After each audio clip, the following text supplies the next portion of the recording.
Valmiki gave Bharadvaja a meditation, which by merely listening to it, he was told that he would never again drown in samsara, and it seems to have worked for him. Bharadvaja said, "Lord, I am now free from this subtle body, and I am swimming in the ocean of bliss. I am the indivisible self, which is the Supreme Self, and which itself possesses the two powers of consciousness and unconsciousness." This is the state of affairs. The Supreme Self can be conscious of itself, or it can be identifying with our notions and living a varied but limited life.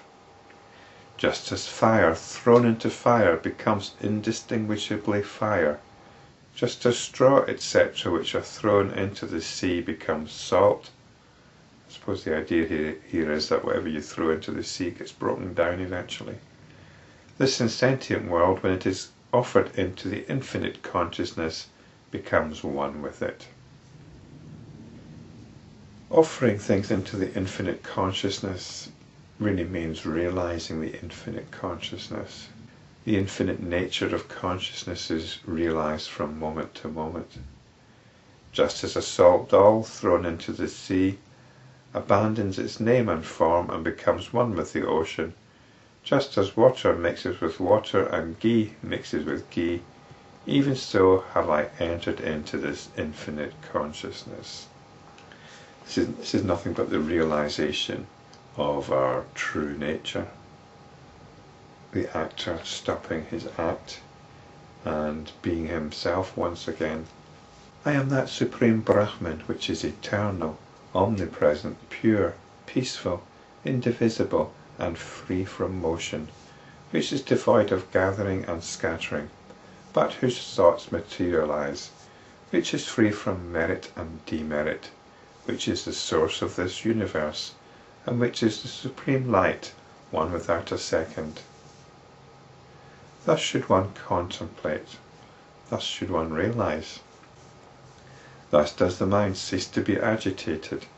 When the movement of the mind has ceased, the self shines by its own light. In that light all sorrow comes to an end, and there is the bliss which the self experiences in itself.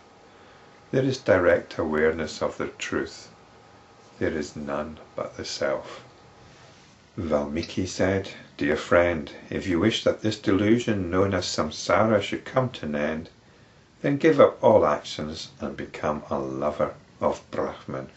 And this isn't in the sense of worshipping Brahman. Brahman is not a god that is worshipped.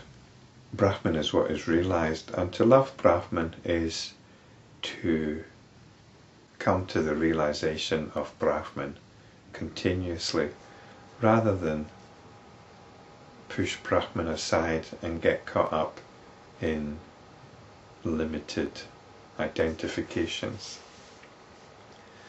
So becoming a lover of Brahman is happily realizing and identifying once again with one's true nature.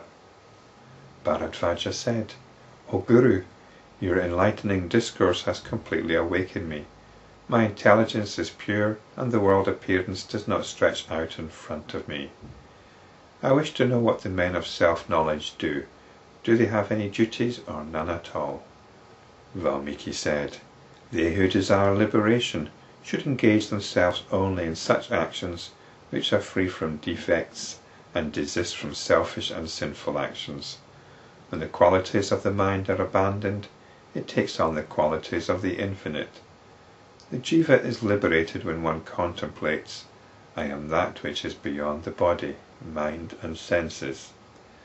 When one is free from notions of I am the doer and I am the enjoyer, as also from notions of pain and pleasure, when one realizes that all beings are in the self, and the self is in all beings, when one abandons the waking, dream and deep sleep states and remains in the transcendental consciousness, that is the state of bliss which is infinite consciousness. Immerse yourself in that ocean of nectar which is full of peace. Do not drown in diversity." So that's it, being free from all notions and not drowning in diversity and immersion in that ocean of nectar, which is the Supreme Self. Thus have I narrated to you the discourse of the sage Vasishta. Steady your mind by practice. Tread the path of wisdom and of yoga. You will realize everything.